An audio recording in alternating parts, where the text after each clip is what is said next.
Hello, my name is Diane Dowling, and I'm directing the BMCC spring production of Sweat in 2023. What are people saying about Sweat?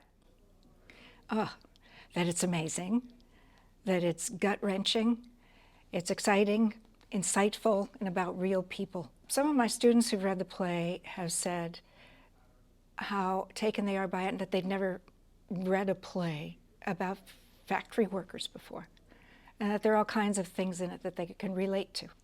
What makes Sweat worth watching? Mystery, crime, politics, the friendships. It's very real, and it's compelling because watching the friendships and what kind of changes they undergo because of the economic pressures that come about during the play.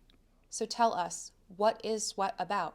It's a zoomed-in look of what happens when government decisions, government actions, things we read about in the newspaper, affect personal relationships. And specifically in this case, it's because of NAFTA closing down factories all over the United States. But this specifically is about Reading, Pennsylvania, and looks at a group of friends, mostly who meet in a bar, and we see them over a period of time and what happens to their relationships as their factory closes down. What can you tell us about the background of this play?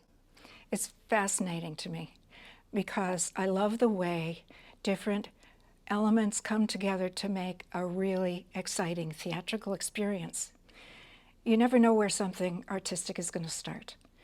And this particular project started when Bill Rausch at the Oregon Shakespeare Festival asked Lynn Nottage to write a new play. He commissioned a play for their company. And she spent 2.5 years interviewing people in Reading, Pennsylvania, because she discovered after a couple of weeks that she was hearing a lot of stories about what happened when the factories closed down there, and she ended up spending 2.5 years interviewing people, putting the stories together to make this play called Sweat. What made you decide to do this play? I wanted to work with something that was contemporary and a mixed race cast. And when I read this play by Lynn Nottage, I was just amazed at how wonderful it was, and thought that even though many of the characters are older than our students, that it would be a super engaging and challenging process for them, and that our audiences at BMCC would very much enjoy it.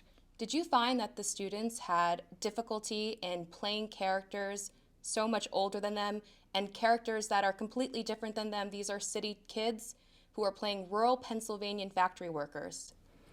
There is some adjustment, definitely. And on the other hand, I think that the way the play is written, it is so easy to relate to the characters. There are some things that I've had to go into detail with, like, what does it really mean to be able to make a living and have a budget and be responsible for yourself and successful for 25 years and then lose it all? That is a pretty hard thing to comprehend. I think, though, I was surprised to recognize how much working in a factory was really a part of a lot of students' lives, the actors' lives. They really did have ways to relate to the situations the characters were in. So that wasn't as hard as I thought it might be at first. And the other part to this is that with any college production, you know, there's the audience has to have a suspension of disbelief. So we all know we're watching a college production, and we know that the actors aren't 45. They're younger than that. Some of them are the actual age, they're in their 20s. But I think that the way in which we're approaching it has a lot of integrity, and it will be enjoyable to watch, and we've liked working on it very much. So what do you think a New York City audience is going to take away from this production about labor factory workers in rural Pennsylvania? I think the fact that it's in Pennsylvania, and it isn't that rural. I think it is, Reading is a city, but it sure is different than New York. But what I hope people will understand, one character says, you know, read the paper, eyes open, and it is important to pay attention to what's going on around you, because we always need to be prepared, at least to some degree, to adapt to new circumstances. It's just part of being a human that we have plenty of circumstances that we have to adapt to quickly, and it's not easy.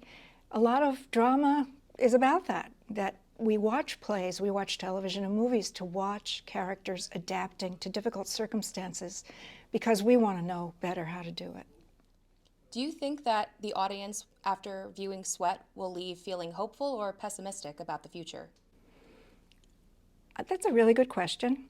I don't know the answer for sure. I think that they will be hopeful that the connections that we have between us matter so much. And when we attend to them, we'll make progress, no matter what's going on around us.